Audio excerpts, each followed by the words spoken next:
నమస్తే ప్రజా ప్రతినిధి న్యూస్ కు స్వాగతం।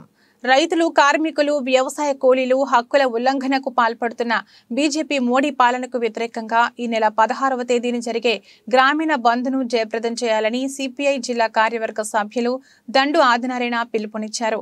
సత్తుపల్లిలో ఫుట్పాత్ వ్యాపారులు పెయింటింగ్ కార్మికులు ఆటో కార్మికుల హక్కుల సమావేశం తెలంగాణ అమరవీరుల స్తూపం వద్ద జరిగింది। ఈ సందర్భంగా దండు ఆదినారాయణ మాట్లాడుతూ దేశంలో ప్రభుత్వ రంగ సెక్టార్ మొత్తాన్ని కార్పొరేట్ కంపెనీలకు అప్పగించేందుకు ప్రయత్నిస్తున్న మోడీ అందులో భాగంగా వ్యవసాయ రంగాన్ని కూడా కార్పొరేట్ కంపెనీకి అప్పగించేందుకు తీసుకువచ్చిన నల్ల చట్టాలు రద్దు కోసం 700 మంది రైతుల బలిదానంతో వెనక్కి పెట్టిన చట్టాలు మళ్లీ తీసుకురావడానికి ప్రయత్నం చేస్తున్న దానికి వ్యతిరేకంగా 44 కార్మిక చట్టాలను 4 కోడులుగా విభజించి కార్మిక రంగం మెడపై కత్తిపెట్టి కార్మిక హక్కుల ఉల్లంఘనకు పాల్పడుతున్న మోడీకి వ్యతిరేకంగా జరుగుతున్నాయి। బంద్ను జయప్రదం చేయాలని విజ్ఞప్తి చేశారు।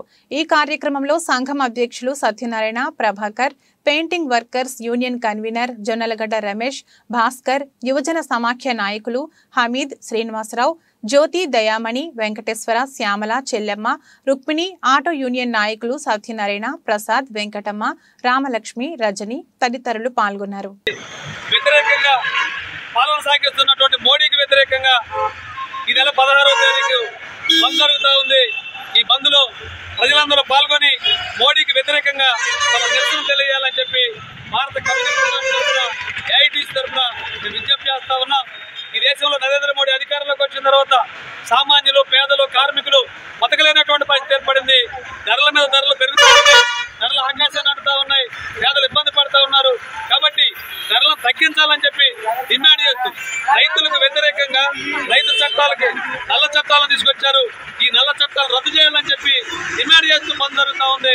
దాంతో పాటు ఈ రోజు 44 కార్మిక చట్టాలని 4 కోడులుగా విభజించి ఈ దేశంలో కార్మిక వర్గం మెడ మీద కత్తి పెట్టినటువంటి నరేంద్ర మోడీకి వ్యతిరేకంగా ఈ సమ్మె బంద్ జరుగుతూ ఉంది।